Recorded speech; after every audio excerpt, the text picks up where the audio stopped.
Bonjour de Naples Fantastique, nous sommes entrés dans la période du carnaval. Pour cette raison, je vous propose de vous emmener au Carnaval de Venise. Le mois de février est un mois où Venise se transforme, où la beauté de sa lagune, de ses palais et de ses monuments est enrichie par la présence de milliers de personnes, anonymes, en provenance du monde entier et qui aiment se promener avec élégance dans les rues de la Sérénissime.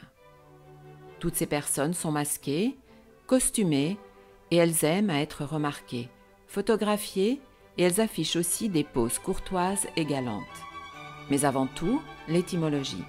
Le mot carnaval dérive du latin carnem levare, c'est-à-dire éliminer la viande, en italien la carne. Le lendemain des excès du Mardi Gras, quand commence la période de jeûne et d'abstinence, le carême. Une sorte de fête de carnaval existait déjà chez les Romains.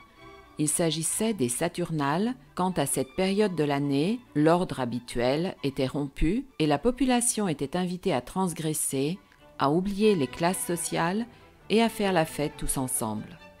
La première fête publique fut organisée à Venise en 1296, mais des documents datant de 1094 attestent que les Vénitiens s'étaient déjà déguisés. Qui participait au carnaval de Venise, masqué, pouvait participer en incognito à ce rituel collectif. Si l'on porte un masque, il n'existe plus ni différence sociale, ni de sexe, ni de religion. Il était ainsi possible de quitter ses propres habits et devenir quelqu'un d'autre. Dès 1271, les boutiques et écoles d'artisans producteurs de masques, les mascareri, se développèrent à Venise. Au XVIIIe siècle, le carnaval de Venise devint de plus en plus important et sa renommée passa les frontières, il devint célèbre dans toute l'Europe. Les masques et les costumes invitaient à la légèreté et au divertissement. Les ruelles de Venise, les places, étaient idéales pour devenir la scène de cette belle fête dans l'anonymat le plus total. Le jeudi gras était une belle fête liée à l'histoire de Venise, de la Sérénissime, et à la célébration de ses victoires. Dès l'an 1000, les Vénitiens commencèrent à fêter le carnaval, mais les masques ne commencèrent à se développer que quelques siècles plus tard. Le carnaval, à l'origine, durait du 26 décembre jusqu'au mercredi des Cendres, et l'on mettait un masque pour participer aux jeux de hasard et pour les échanges douteux entre marchands et contrebandiers. La personne qui était masquée jouait à un jeu, et de ce fait, elle ne pouvait pas être arrêtée pour sa conduite à la limite de la légalité. Les gens du peuple se masquaient, mais aussi les aristocrates qui, ainsi vêtus, pouvaient se comporter d'une façon plus légère. Le port du masque était obligatoire pour les femmes qui allaient au théâtre, tandis qu'il était interdit aux jeunes femmes en quête d'un mari. L'aventurier et tombeur de femmes Casanova a souvent été représenté costumé.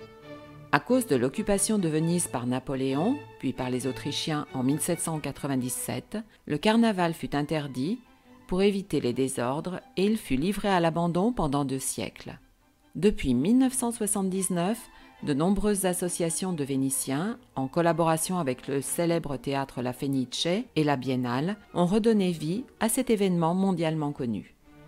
Les masques les plus célèbres sont la bauta, qui peut être blanche ou décorée, portée par les femmes et par les hommes avec un tricorne et une cape noire, c'est le costume vénitien traditionnel. Au carnaval vénitien, on peut s'habiller comme on veut, mais les vêtements sont surtout magnifiques, élégants, souvent très chers, on peut aussi les louer, et les masques sont très riches ou plus simples, ne couvrant qu'une partie du visage. Dans ce cas, on l'appelle colombina. Les demi-masques sont souvent décorés d'or, d'argent, de cristaux et de plumes. La commedia dell'arte. Pantalone, Arlequin, souvent considéré comme le fiancé de Colombine, le docteur, participait aux spectacles théâtraux ainsi qu'aux acrobaties sur les camps de Venise, non attribués aux places. Un masque était absolument nécessaire, celui du médecin de la peste, qui possède un long nez qui était rempli de médicaments désinfectants pour des raisons sanitaires. Le vol de l'ange ouvre officiellement la fête de carnaval place Saint-Marc. L'origine de ce vol remonte au XVIe siècle, quand un funambule turc arriva au sommet du campanile de Saint-Marc avec seule l'aide du balancier. Il rejoignit ensuite le balcon du palais ducal, où il salua le doge. Ce vol du Turc eut un grand succès et fut reproduit par des professionnels et des personnes communes au fil des années. En 1759, le funambule s'écrasa et dès lors, il fut remplacé par une colombe en bois qui descendait en lançant des confettis et des fleurs sur la foule. Cette entreprise devint le vol de la Colombine. La fête des Maries a lieu d'habitude le premier samedi de carnaval et commence par un cortège féerique sur l'eau qui accompagne 12 jeunes filles jusqu'à la place Saint-Marc, ce qui fut inspiré par l'enlèvement de jeunes femmes vénitiennes en 942. C'est alors qu'a lieu la proclamation de la Marie du Carnaval. Le dernier dimanche de carnaval, toujours place Saint-Marc, est élu la maschera, le déguisement le plus beau, et la fête s'achève avec le Mardi Gras. Le mercredi des Cendres, Venise retrouve son faste naturel et le calme de la capitale de la région de la Vénétie. Dites-moi dans les commentaires si vous avez déjà participé à ce magnifique carnaval de Venise. Je vous invite à vous inscrire à ma chaîne YouTube Naples Fantastique, sans oublier d'activer la petite cloche afin de recevoir toutes les notifications. Merci de parler de Naples Fantastique avec vos amis et de partager sans modération. Grazie e alla prossima volta.